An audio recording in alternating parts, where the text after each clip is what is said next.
Bismillahirrahmanirrahim. Uhaikum tahiyatan islamiyatan wa khairun tahiyatun bil alamin. Tahiyatun ahlul jannah, tahiyatun mahabbah wa rahmah wa tahiyatuh salam. Salamun salam ala maradus salam, salamun salam ala mudirus salam, salamun salam ala maidikum salam. Fawalas salam, ma'asi wassalam fahadid dunya khairis salam. Assalamualaikum warahmatullahi wabarakatuh. Innal hamdalillah nahmaduhu wa nasta'inuhu wa nastaghfiruh wa na'udzu billahi min syururi anfusina wa min sayyiati a'malina. May yahdihillahu fala mudhillalah wa may yudlilhu fala hadiyalah.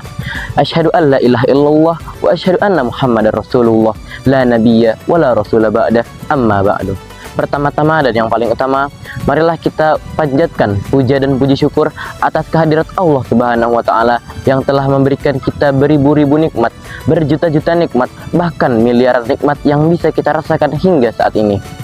Nikmat iman dan nikmat Islam, nikmat jasmani dan nikmat rohani, nikmat kesehatan dan juga kekuatan, sehingga kita dapat berjumpa kembali di bulan yang penuh berkah, bulan yang penuh dengan kebaikan, yakni bulan Ramadan. Salawat beriringkan salam, salam bermahkotakan rahmat, selalu tersanjung agungkan kepada baginda Nabi besar Muhammad Sallallahu Alaihi Wasallam yang telah membawa kita dari zaman kegelapan hingga zaman terang benderang, yang telah membawa kita dari zaman jahiliyah hingga zaman Islamiyah seperti yang kita rasakan pada saat ini. Sahabat-sahabat sekalian, sebagai umat muslim, sudah menjadi kewajiban bagi kita untuk melaksanakan puasa Ramadan sekali setiap tahunnya. Seperti firman Allah dalam surah Al-Baqarah ayat 183 yang berbunyi, A'udzubillahi minasyaitonirrajim. Bismillahirrahmanirrahim. Ya ayyuhalladzina amanu kutiba alaikumusiyam kama kutiba alal ladzina min qablikum la'allakum tattaqun. Al-ayah sadaqallahul azim wa sadaqallahu fi Qur'anil karim. Yang artinya, wahai orang-orang yang beriman, maka berpuasalah kamu sebagaimana orang sebelum kamu, supaya kamu bertakwa. Dalam ayat ini, Allah memberikan kita perintah untuk berpuasa seperti orang-orang sebelum kita, yakni orang-orang sebelum kaum Nabi Muhammad. Seperti kaum nabi-nabi terdahulu, mereka pun juga melaksanakan yang namanya ibadah puasa. Pada dasarnya, ibadah puasa ini bertujuan untuk meningkatkan ketakwaan kita kepada Allah Subhanahu wa taala. Nah, yang menjadi pertanyaan, apakah definisi dari takwa itu?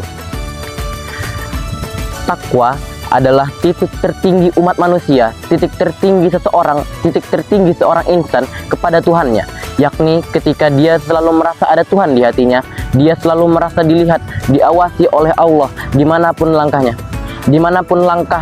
dan sedang melakukan aktivitas apapun itu, dia selalu merasa diawasi oleh Allah Subhanahu wa taala. Sehingga orang yang tinggi tingkat ketakwaannya, maka ia akan takut untuk melakukan berbagai macam maksiat. Izinkan saya untuk menceritakan suatu kisah dari Idris bin Abbas radhiyallahu anhu. Jadi, zaman dahulu kala ada seorang pemuda bernama Idris bin Abbas. Beliau adalah seorang pemuda yang sangat miskin, bahkan bisa dibilang tidak memiliki tempat tinggal dan tidak memiliki apapun untuk dimakan saat itu. Suatu ketika dia berjalan untuk mencari makanan, ia bertemu sebuah sungai yang dialiri oleh air dan dia menemukan suatu buah di situ. Dan karena kondisi perut yang sangat kelaparan, tanpa pikir panjang, Idris pun mengambil buah tersebut dan langsung memakannya. Setelah dia memakan buah itu, baru setengah dimakan buah tersebut, dia langsung teringat apakah buah tersebut halal atau tidak. Dan dia pun akhirnya mencari siapa pemilik buah tersebut. Dia berjalan menyusuri sungai hingga bertemulah sebuah kebun, dan dia bertanya kepada pemilik kebun tersebut, "Wahai paman, apakah ini buah yang terjatuh dari kebunmu?" Dan paman itu pun menjawab, "Ya, itu adalah buah dari kebunku. Lantas apakah halal jika aku memakannya ya paman?" Dan paman itu pun menjawab, "Tidak, buah itu tidak halal kamu makan sebelum kamu melakukan sesuatu untukku." "Baiklah paman, aku akan melakukan apapun yang engkau perintahkan kepadaku."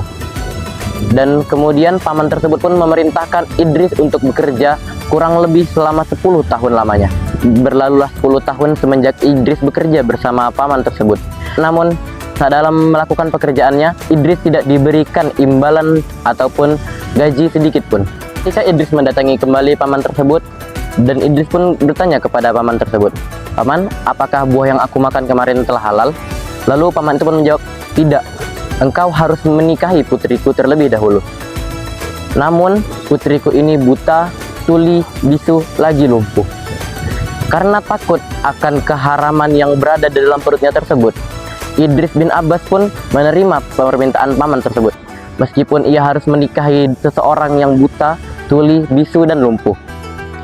Baiklah, setelah acara akad nikah dilaksanakan, paman tersebut pun memerintahkan Idris untuk bertemu dengan pengantinnya. Sehingga Idris pun memasuki sebuah ruangan yang diberitahu oleh paman tersebut. Saat Idris mengucapkan salam, tiba-tiba ada seorang wanita yang sangat cantik jelita, sangat indah rupanya. Dan dia pun menjawab salam, "Waalaikumsalam warahmatullahi wabarakatuh." Idris pun sontak terkejut dan langsung menutup pintu tersebut. Dan dia bertanya kepada pamannya, "Paman, mengapa saya salah ruangan, paman? Apakah ini bukan ruangan istri saya?" Dan paman itu pun menjawab, "Tidak, itulah ruangan istrimu. Dan di dalam itu benar-benar istrimu." Idris pun bertanya, "Tapi engkau bilang istriku itu buta, tuli, bisu, lagi lumpuh, paman."